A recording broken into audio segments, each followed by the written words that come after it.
Hello hi అండి, welcome to Kranthi cuisine cooking channel. ఈరోజు మనం లేత కొబ్బరితో ఐస్ క్రీమ్ తయారు చేసుకుంటున్నామండి. ఇవి జస్ట్ 3 ఇంగ్రీడియంట్స్తోని 5 నిమిషాల్లో తయారు చేసుకోవచ్చు. ఈ వేసవిలో చల్లగా హోమ్ మేడ్ ఐస్ క్రీమ్ తినాలనుకునే వాళ్ళు వీడియో స్కిప్ చేయకుండా లాస్ట్ వరకు చూడండి. ఇప్పుడు తయారీ విధానం: ముందుగా 1 కప్పు ఫ్రెష్ క్రీమ్ తీసుకోండి. అలాగే ఒక 4-5 టేబుల్ స్పూన్ల కండెన్స్డ్ మిల్క్ తీసుకోండి.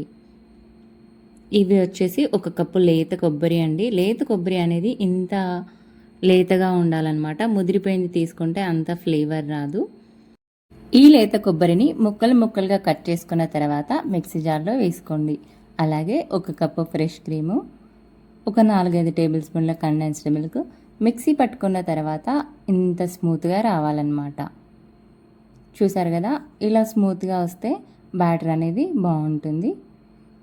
ఇప్పుడు ఐస్ క్రీమ్ మౌల్డ్స్ తీసుకొని దాంట్లో స్టిక్ పెట్టేసుకొని ఐస్ క్రీమ్ బ్యాటర్ని ఆ మౌల్డ్స్లలో వేసుకొని ఇవి జస్ట్ 2 అవర్స్ ఫ్రిడ్జ్లో పెట్టేసుకున్నా కూడా ఐస్ క్రీమ్ అయిపోతుందండి. చాలా తొందరగా అవుతుందన్నమాట.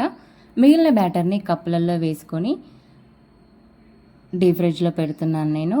ఈ కప్స్ వచ్చేసి ఒక 5-6 గంటలు పడతాయి అన్నమాట. నేను ఇక్కడ ఫ్రిడ్జ్లో పెట్టి తీసుకున్నాను. చూసారు కదా, మనకు తీయడం కూడా చాలా ఈజీగా వస్తుందన్నమాట. ఇలాగే మిగిలినవి కూడా తీసుకోండి. ఇప్పుడు నేను కప్పులో వేసుకున్న ఐస్ క్రీమ్ని తీసుకుందాం. ముందు ఒక గ్లాసులో వాటర్ తీసుకొని దాంట్లో ఒక అరక్షణం పాటు ఈ కప్పును పెట్టి తీసుకుంటే చాలా ఈజీగా వస్తుందన్నమాట. ఈ సింపుల్ ఐస్ క్రీమ్ని తప్పకుండా మీరు కూడా ట్రై చేయండి. టేస్ట్ అనేది చాలా సూపర్గా ఉంది. లేత కొబ్బరి ఫ్లేవర్ వస్తుందన్నమాట. Thanks for watching. వీడియో కనుక మీకు నచ్చినట్లయితే లైక్ చేయండి. ఇలాంటి మరెన్నో వీడియోల కోసం మన ఛానల్ని సబ్స్క్రైబ్ చేసుకోండి.